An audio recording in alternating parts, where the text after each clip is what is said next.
I will talk about correspondences between structural and functional brain networks in general, but I will also touch upon the issue of brain networks, because this is also part of the topic of this workshop, and particularly the case of how can we actually reconstruct a network just from data. So this, which is effectively what we would like to know between the structure and the function that we are measuring from different aspects of the brain. And this is, of course, a hard problem, because if you just look at what we have here, the brain is, of course, a very complicated network. If you just take into account this sheer amount of ingredients that we have here, not just the number of neurons, but also we need to take into account that there are also different other cells, of which typically people say, oh, this is something like a support cell. And it's only recently that we know more about the glia cell, and that they also participate in the information processes, but also in different dysfunctions of the brain.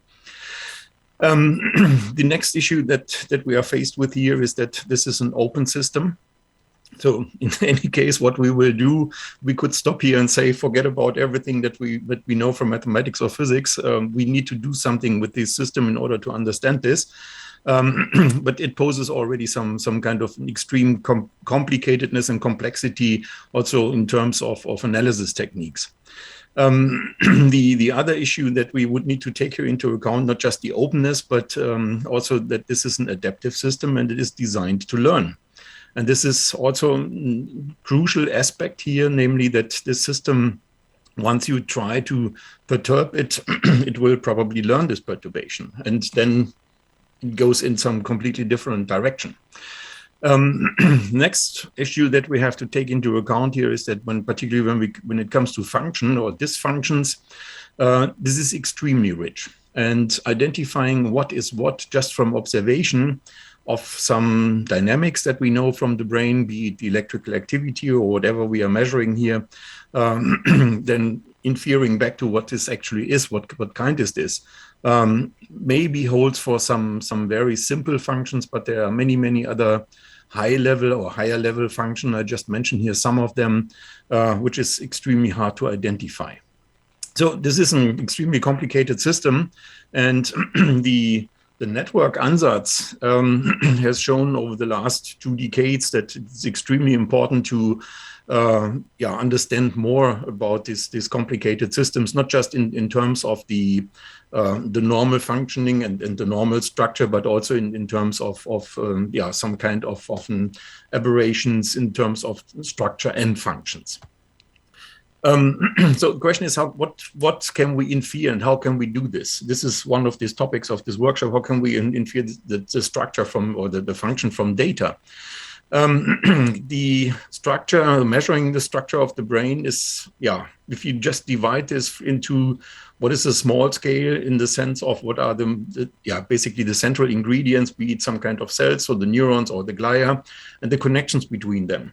The synapses. What is available today, if you go for the human brain, can we really assess this? That would be desirable, but at the moment, this is almost impossible to assess in its completeness. We can go for the large scale. There are, of course, then some kind of structural imaging techniques. And what people then mostly do is that they consider brain nodes or associate brain nodes with the nodes of these networks with brain regions, and then links mostly like fiber bundles. The physics for this is there. There are many nice techniques, like, for example, the high resolution magnetic resonance imaging, and then derived techniques like, for example, the diffusion tensor imaging that you mostly often read in many of these papers. And you see probably also these nice pictures that show you then basically the gross synaptic structure in the brain. What is interesting here, and for most of these aspects, which is also something that is critical, DTI is not able to identify or visualize fibers that go along or within the cortical surface. And this is, of course, critical, because this is where most of the information processing takes place, particularly if it goes for higher level functioning. So this is nothing that is really existing in a good technique. So this is, of course, something that needs to be developed in future studies. And also then derived from this, if we have this structure here, and we could include also the cortical surface, then of course, maybe also into more refined postulation schemes of different brain regions that are thought to act together in specific functions. What I put here is, interestingly, we have the small scale, so we know something about what is the central ingredients of this network, and we have the large scale structure. But there's nothing in the medium scale. This is interesting because there is no technique right now available where you really can tell where are the borders of these different scales and how can we effectively go from the large to the medium scale and then down to the small scale. This is just for the structure. If we go for function, we have exactly the same problem. Again, we see here that we have lots of techniques that can be used on the small scale or on the large scale, but the medium scale is again not projected. So what we have here, nodes, would be then some dynamics of a single ingredient. That could be a neuron, that could be a glia cell. And links, in this case, would then represent some kind of an interaction between the different cells. That could be some kind of a synaptic interaction. So indeed, there's some kind of a fiber, a cable that connects these two nodes. But it could also be something else. It could be some kind of an electric field. It could be a chemical interaction. So whatever kind of interactions we have in the brain would be then represented as a link. And there are, of course, some technologies that allow us to now at least mimic or estimate or measure the dynamics of single cells. Like, for example, here with these types of specific types of electrodes. That is, of course, nothing that you can put into any kind of brain, but particularly in many kind of diseases, you are allowed to do this. And there are also techniques that allow you to visualize at least what is going on the different synapses and what is the interactions between different brain or between different neurons, for example. On the large scale, on the other hand, we have then, of course, many techniques that would then measure the dynamics of large networks, of neuron networks, depending on what kind of scale you identify. That could be, for example, with the EEG or with the MEG systems, either with these classical techniques or the most recent ones. Where we have this optical pumped magnetic field sensors, and then of course also the functional magnetic resonance imaging. In some cases, you are allowed to implant electrodes into the brain, for example, again in epilepsy cases. Then you have probably a little bit of more access to the medium scale, but it's again then the question of what do you want to measure. Take into account that if we talk about the network dynamics, we would probably want to understand how the networks evolve over time. And not just on scales like a few minutes or a few seconds, but also probably over much larger time scales, for example, days or weeks. And if you take into account these different techniques that we have here, the MEG is somehow restricted, fMRI is strongly restricted. I know of some studies where people were lying in the scanner for a day, but that's it. And as at the moment, only the EEGs is the only technique that would allow some kind of an assessment of brain dynamics over really extended periods of time, say days to weeks and even beyond. So these are the techniques that we currently have. If we now want to estimate what is actually a link, then we need to go for away from the structural measurement that we don't probably have no access to. But what most people do when they try to infer the functional brain network is that they then measure interactions between the dynamics that is assessed by the different sensors that are placed and then is associated with some nodes. And that brings then to the time series analysis techniques in order to basically define the edges or the links of a network, be it some binary network or a weighted and or directed network. I will touch upon this a little bit because that makes somehow sense to do it like this, but the question is does this really make sense? And let's start with with what is currently being done in order to infer functional or interaction networks. Let's assume we have some kind of a measurement of the brain dynamics. That could be, like in this case, what is shown here, an EEG measurement, but it could also be magnetoencephalography or an fMRI measurement. You take a snapshot of the dynamics that you have, whatever is your approach right now, the snapshot could be extremely long, but it could also be extremely short. And from this, you derive some kind of an interaction matrix. That means you estimate some relationships between the different dynamics from the different nodes with your favorite technique. There are many techniques available at the moment. I will also discuss this in a moment. But the usual way is then that you end up here with some kind of an interaction matrix where the sensor or the nodes are then the ingredients or the elements of this matrix. And then you need to go from this interaction matrix to an adjacency matrix. It could be a binary one, but it could also be a weighted one. But if you go for a binary adjacency matrix, you still have already the problem that you need to set some kind of a threshold.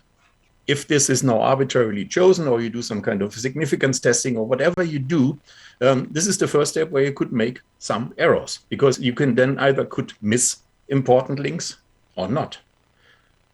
As far as I know, there is nothing that is commonly accepted in order to go from an interaction matrix, which is a weighted matrix, to a binary adjacency matrix. And this is probably also one of the reasons why people now work with weighted adjacency matrices. Okay, once we have this, then we would like to know from these multi-channel observations that we have some kind of a structure-function relationship.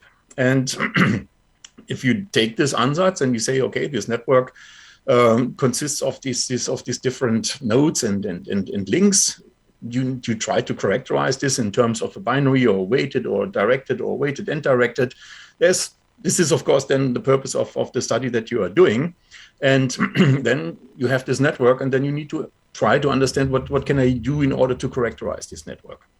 And before you do this, you have this typical answer that you say, I associate a vertex with a sensor, and this sensor samples the dynamics of some subsystem. And the edges are the interactions between the subsystems. This is the usual way people do this. Does this make sense? You have to really ask, does this really make sense? Because we know that this network inference is an inverse problem. And since Helmholtz, we know that this has no unique solution. So whatever we do now heavily depends on the assumptions that we make here. So the ansatz, what is a vertex, what is an edge, and then try to improve or try to understand the structure-function relationship. Okay, let's go for these different aspects that we have here. Whenever you go for a vertex identification, so exactly this scheme, a vertex represents a subsystem. You need to do some kind of a spatial sampling. If you take the brain and you ask, how can I sample dynamics of the brain? How do you do this? You need to have either some kind of an a priori knowledge in order to place the sensors, or you follow some kind of rules that tell you, like the Nyquist-Chen theorem, I would like to measure something and I have to do some kind of a discretization of the space. But how? What is actually the aspect that you do here in order to do this spatial sampling? The same holds for the edge identification. You have to do some kind of a measurement of something that you consider an important dynamics. For this, you need to define some kind of a temporal sampling. If you have a nonlinear dynamics, you know that it could also be the case that you observe some kind of chaotic dynamics, and this chaotics might be extremely fast or extremely slow. So what is a good temporal sampling that you have here? There are many other aspects that need to take into account when you go for this measurement of interactions. I will briefly touch upon this, what this actually means. And at the end, you need to judge how reliable is an estimator for the interactions that you are doing. And at the end, if you go for a comparison between different brain networks, for example, or you have a temporal sequence of networks and you would like to know, is there really some kind of a change in these networks? You need to compare these networks. And frankly, at the moment, there are no techniques that allow you a good comparison. What you could do is, of course, then compare this against some null models or some surrogate networks, but even this is still in the beginning. So there's room for improvement.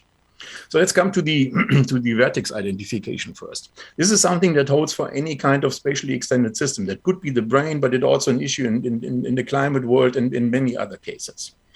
What you do is you decompose the system into independent subsystems. Is this really justified? Does this really mean that you can really decompose the brain into specific regions?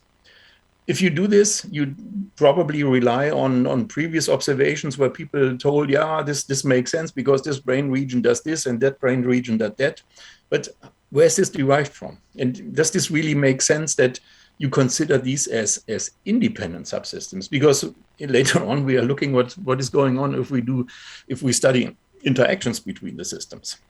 So if you do this and you say, okay, I can do this, but now you need to ask, what is an optimal sampling of the dynamics of these subsystems?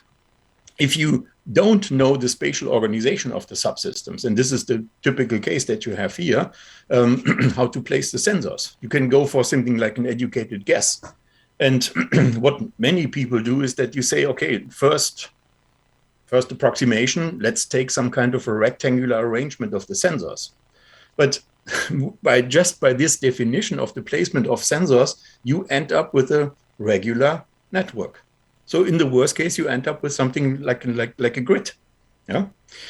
The distance between the sensors. Again, this is the same issue. Yeah, you can go for some sampling theorem and then say, okay, it makes somehow sense in terms of the sampling of some specific dynamics. But this does really make sense also in terms of a large network.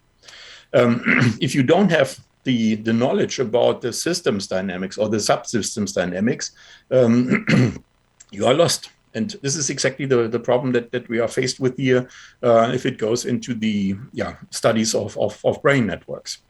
Of course, then the other issue is then accuracy and reproducibility of the sensor placement, but this is just an aside.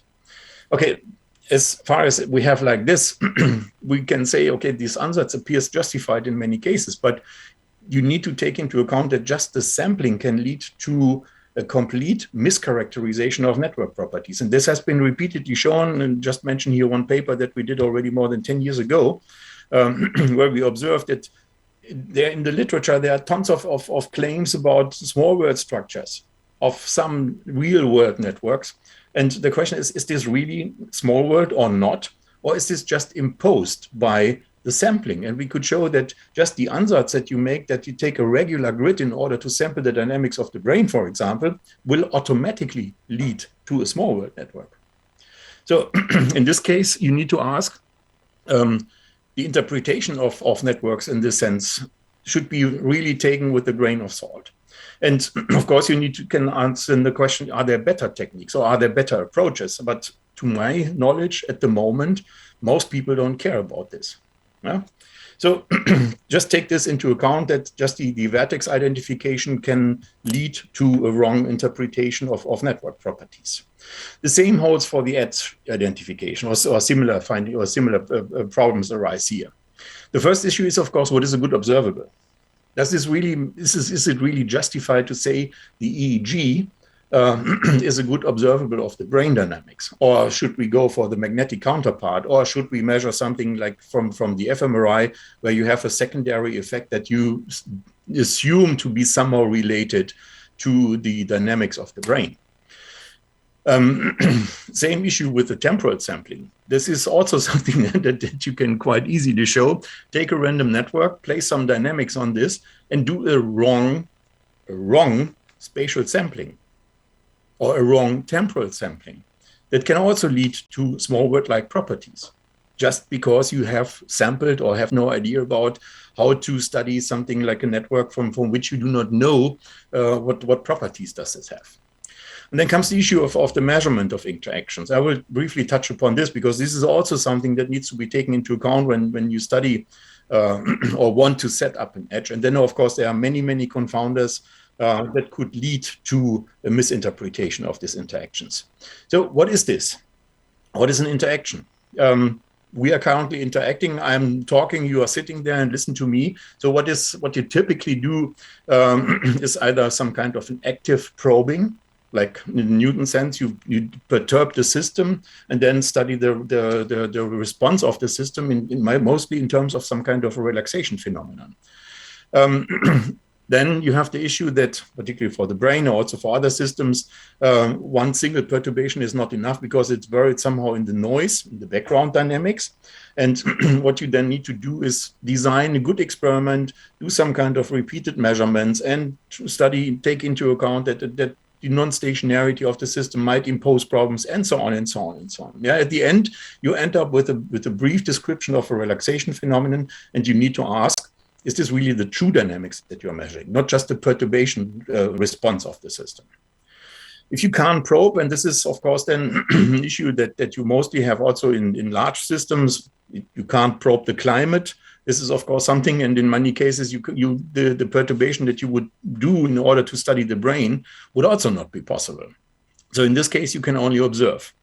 And if from the time series, if you do this ansatz, it's a passive observation, you would need then to do a time series analysis of the ongoing activity.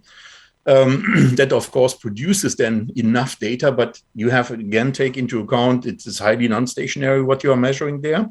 And then you need to ask what are the characteristics of these interactions that you have. And at the moment, people assume you have a coupling. There is a coupling. Yeah? This main assumption that we have up here, the subsystems interact, so there is a coupling. And what you then would like to infer is the strength, the direction of these couplings or these interactions, and the coupling function, of course. And that, at best, with a high resolution. And if you ask people that develop time series analysis techniques, that looks like a Swiss Army knife that you want to have here. Yeah, so not something that we can really do. The next point, there are tons of analysis techniques. Which one is the one that you would need to study or would need to do for your study? There are lots of linear and nonlinear techniques. Then there are lots of univariate, bivariate, multivariate approaches. And I just mentioned here some of them. Yeah, mostly what you're doing, what many people do is just study statistical relationships. The statistical relationship between what? This is mostly an amplitude effect that you are studying. You can also go for other types of representation, go into some kind of a domain, from the time into the frequency domain, or whatever reciprocal domain you have. You can say, I'm mostly interested in synchronization phenomena. Okay, then take your favorite techniques in order to study synchronization phenomena. You can say, I go into state space in order to get rid of many, many other aspects, but that comes along with another issue of what can we actually do. There are just recent techniques being developed. You also take into account that there could be some kind of stochastic dynamics, and you try to derive from the drift and the diffusion. So basically from the Kramers-Moyal expansion, try to derive some interaction property. But this is fairly new. So what you do depends on the question that you have. And this is, of course, something that you need to understand if you study then different types of dynamics. If you study the ongoing activity of the brain, you would need to ask, is the statistical approach sufficient if it comes to some kind of synchronization phenomena? Or if you only concentrate on synchronization phenomena, and in between you have different types of dynamics, is then your phase-based approach, your synchronization-based approach, is this sufficient? These techniques should be robust against noise. And when I say noise, this is not just brain noise, but any kind of noise that you have in an open system, not just also the measurement errors.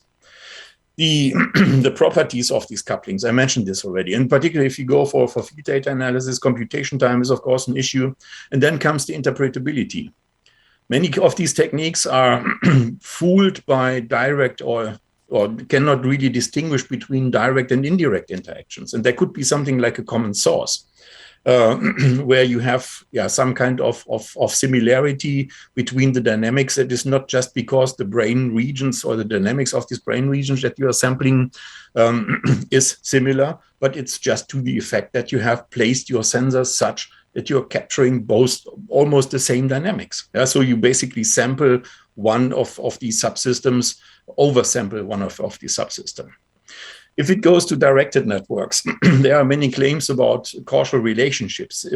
For a physicist, claiming causality is always something that you should probably not touch.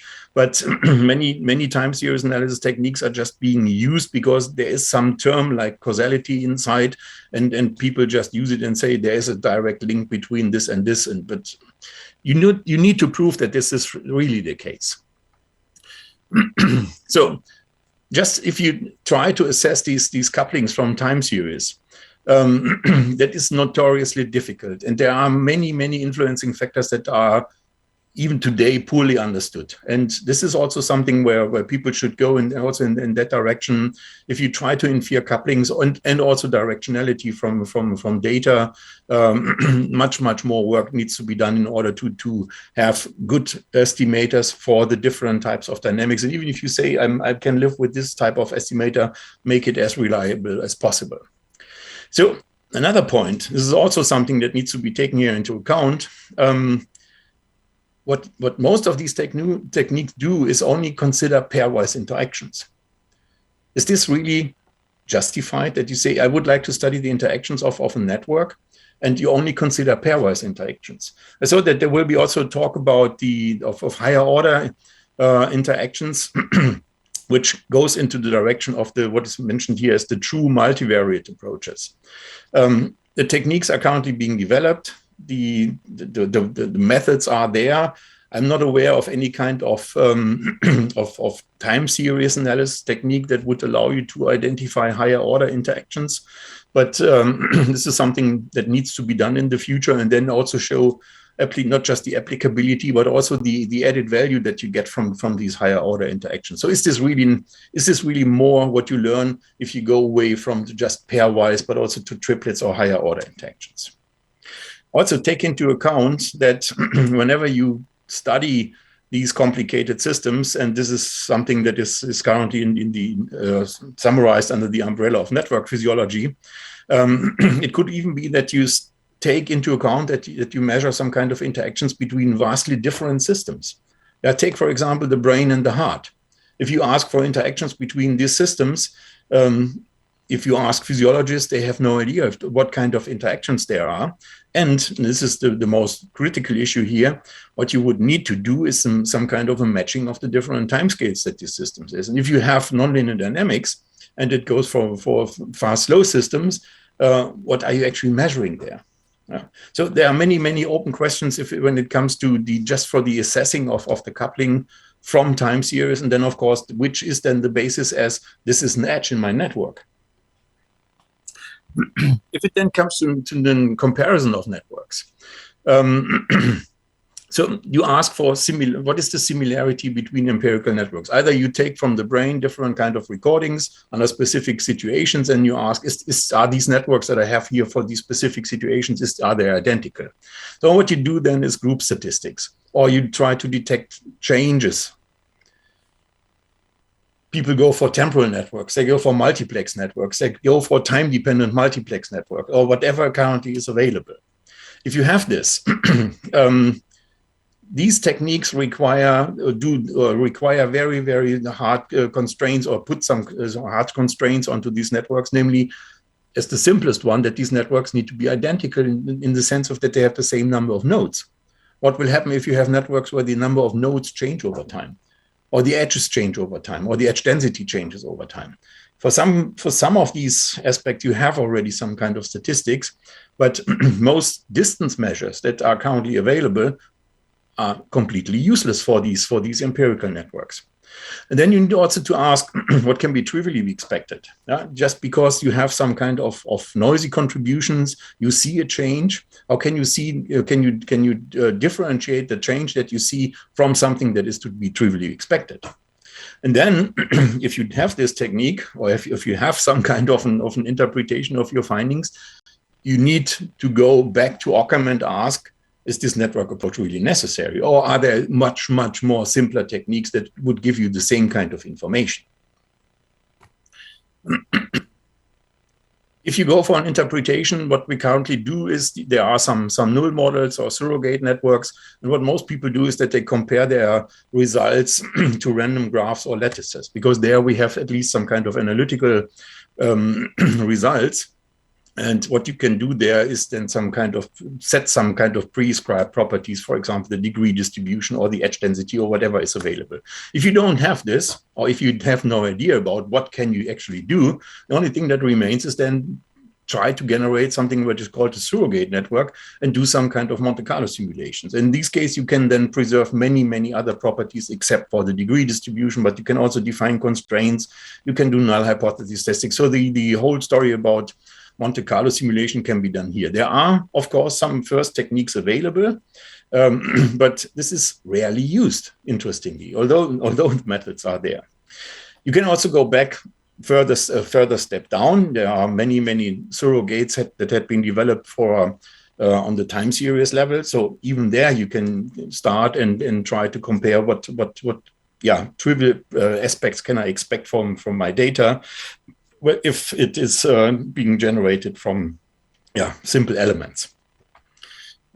At the end, you need to ask if these networks do not differ, what does this actually mean? And if they differ, what does this mean? Taking into account that the different methodological steps that I just described might be the source of an error that you have here. There are many statistical issues, particularly if it comes from time series data. And at the end, you need to ask, what is the relationship to the systems dynamics? Can I really make some kind of a claim that I could say, if I find these properties of a network, that exactly relates to this kind of dynamics? And what are alternative explanations for this? So there are many things that need to be done. And if you look at what is currently being done in the literature, you mostly find many people ignore these issues. Also, because there are too much toolboxes already available where people just use this, throw in your data, get something out, find some kind of an interpretation, not knowing what is actually going on there. And this is then really a big source of error. So what is currently missing, or what people are currently doing is just interpret only the changes that you observe. So under this condition, I see this change, and under that condition, I see that change. That might be okay, but it is actually not clear if this is really true what you have here. What is missing? modeling for the system dynamics and the observation process.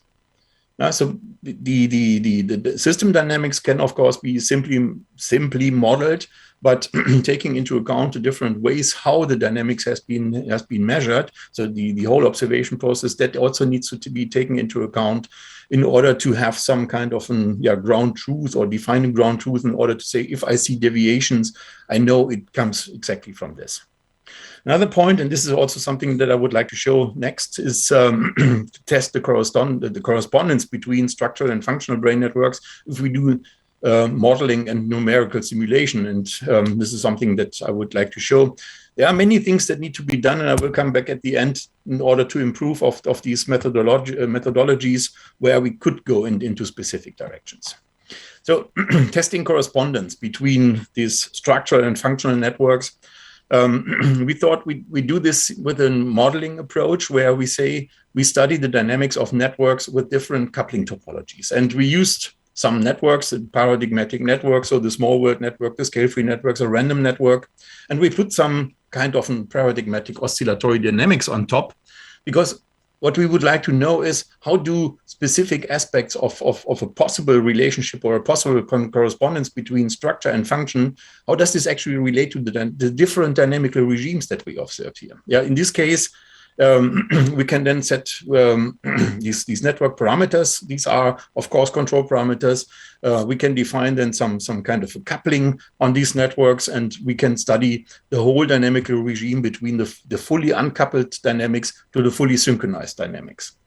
I did this with noise and without noise, and again, then studying different or multiple realizations in order to see somehow how can we, what can we expect actually from repeated measurements, and what would be the variability that we see here.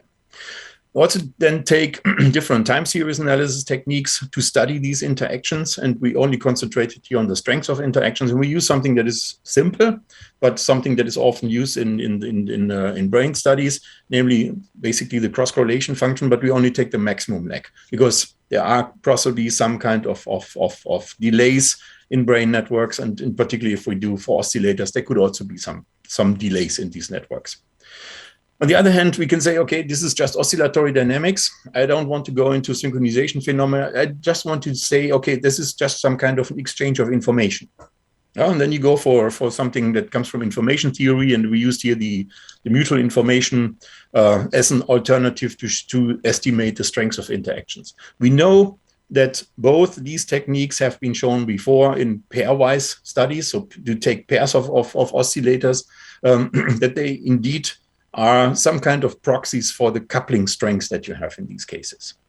So once we have this, we then take this ansatz that I just showed before. We take the time series analysis technique in order to estimate the strengths of an interaction and say, okay, this is an edge. And then we set up these functional networks. Here we have the structural networks. We study the functional networks. And then we look for, are there correspondences between network characteristics?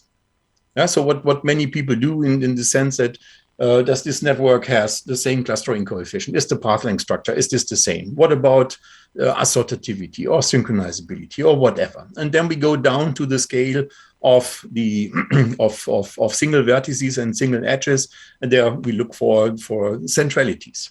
So just to see, is the key ingredient that we have in the structural network, how does this match to what we find in the functional network? The first aspect that we need to take here into account is that whenever we increase the coupling on different topologies, then the transition from the uncoupled case to the fully synchronized case is completely different. Right? This is just an example here. On the x-axis, we have here the coupling strengths that we increase in these networks. Network size is here 50 oscillators, but we did this also with other sizes, so other network sizes. And what we have here, some frequency mismatch between the different oscillators, just in order to prevent, if we would set them identical, the same eigenfrequency, this will immediately synchronize. So we study here the frequency mismatch. The higher the mismatch, so it goes down here in the y-axis, the harder it would become for the network to synchronize. If you look at the different coupling topology, so you take a random network, scale-free, and the small world, you see already that they show different transitions into the fully synchronized regime. If you estimate this here from the maximum lag correlation. If you do the same with the mutual information function, you see that you again see different types of transitions into the fully synchronized state. And you also need to take into account that there are also some kind of limitations. Even for this average here, if we go here for an interaction of 1, that would indeed mean that we have fully synchronized systems if we go for the maximum lag cross correlation. But with the mutual information function, you won't derive this, because there are still some deviations that you can't capture with one technique, but they are captured with the other technique. So again, on this level, comparison between different techniques is also not easy. What we did is then we subdivided this landscape here into different regimes, a weak coupling, an intermediate coupling, and a strong coupling, just to see what can we learn later on from the network properties if we try to relate this back to these different coupling regimes. If you look at the networks that you derive from this, yeah, so this is some representation, an example of a symmetric binary adjacency matrix of the structural network. 50 vertices. We fixed here the number of edges, and whenever you see a white dot, this is now the interaction, the vertex that exists in this. They are of course symmetric, and these are the same adjacency matrices, or weight matrices in these cases, derived with these ansatz that we study functional networks. Okay, a random network is some kind of randomness is here. In these cases, you see some kind of sparsity for the scale-free networks. In the weakly coupled case, there is no big relationship, and also for a small world network, there are also no relationships. If you increase the coupling, you end up probably with some kind of an indication that there might be some relationship between the structural networks and the functional network. Yeah, but this is just looking at matrices, and we would like to know a little bit more about this. And that was then the reason why we now take these functional networks, knowing these structural networks, and what kind of characteristics can we assign to these networks.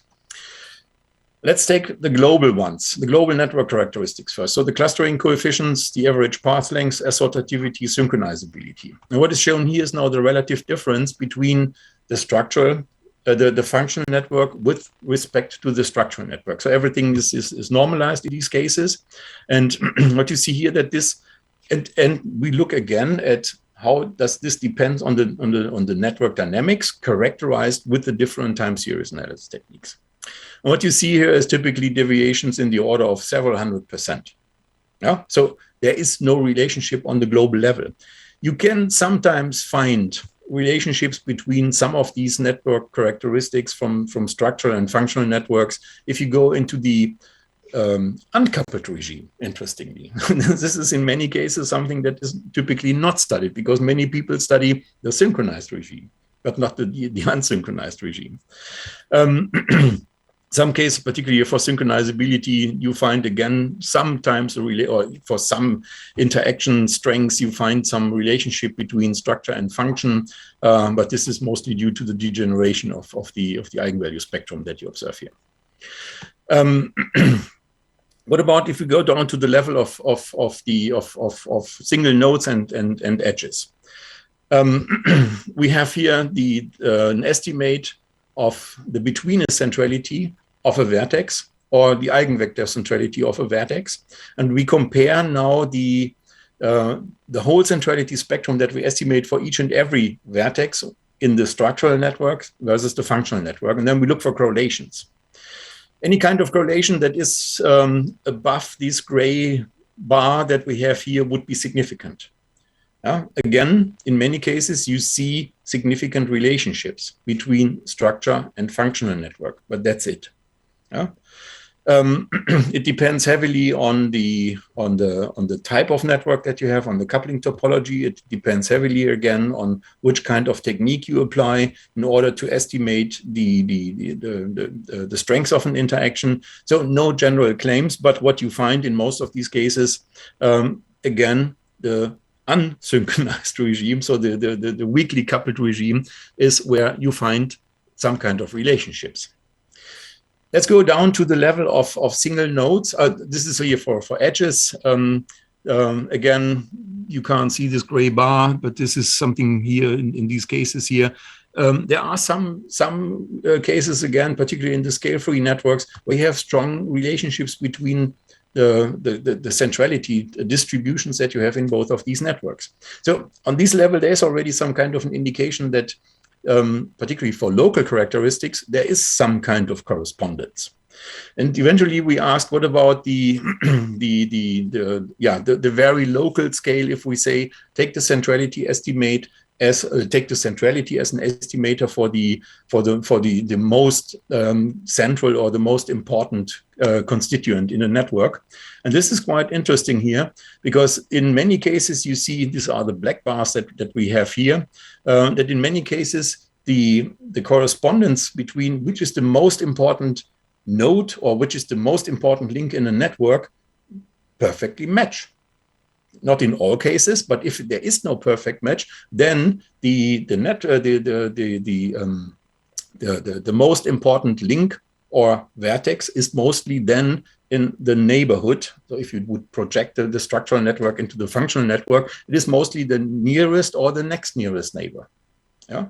So just from going down to, I have measured some function. I would like to know what kind of ingredients are important for this type of dynamics that I have here, going down to the local scale onto the level of the of single nodes and single edges makes somehow sense. It's robust against noise. We check these different aspects here, and as say here, this is in almost all cases that we have here, this is above chance level that we see. So then that could be an effect just from the coupling topology that we used here. So in these cases, we said, okay, let's go for something that is really realistic, and we used here a network that is well studied, namely here this nematode. And we placed on these structural networks, this is just a comparison here of the one that we use against the C elegans, which has been mostly studied, the PageRank differences between these two networks. This is something else. But we used this network here and then placed oscillators onto these nodes. Yeah, so this is not a neuron model, and I don't claim that the Rössler oscillator is a good model for a neuron, but I just wanted to see what kind of correspondences can we achieve if we have now a realistic geometry, a realistic topology. We put oscillators on top, and we do exactly the same approach as we did before. And what we find here again is that if we increase now the coupling strengths, which is interestingly here, this is probably an aspect of this topology here, that if we go for too high coupling strengths, we immediately would see that there's oscillation death. No idea where this comes from. The global network characteristics, again, we see very, very strong deviation. So these networks that we estimate from the data and the true underlying properties of these nematode network, they differ vastly. But again, and this is interesting here because we are in the regime where we have only weak coupling, we see that there is a strong correspondence between, again, the most important ingredients in the functional and in the structural network. And if you look at here how often we can observe this is again above chance level. And in many cases, it's again, if we don't hit the most important link or the most important node, then it's the nearest or the next nearest neighbor. Okay, this is what I wanted to say. Just let me briefly summarize what we have found here. If you go for the study of many natural phenomena, the network approach as it has been developed over the last 10, 20 years is extremely sexy. And it makes sense to do this. And the most important aspect that we need to improve here is the understanding between structure and function relationship. For the brain, this is extremely important. But again, we had just in the announcement, the interdisciplinarity is even missing in the neuroscience community, because there are many people that just talk about structure and there are many people that just talk about function, but there's nobody that talks about structure and function relationships. And I think the network approach can do something in that direction. For mathematicians, this is an inverse problem. So we can do some kind of a decent approximation, but it should really be decent because there will be no unique solution. And the point is how close can we come to the reality just from observations. The modeling studies show that there are relationship between structure and function, particularly if you go for key constituents. You can't probably expect this for the global scale. Why this is the case, this is not clear right now, but I would guess just from the statements that I made in the beginning of my talk, it is mostly an issue of the methodology. So it starts from the sampling strategies, from the analysis techniques, from the network characterization, and many, many more aspects that need to be improved. And with this, I would like to stop and thank you for listening.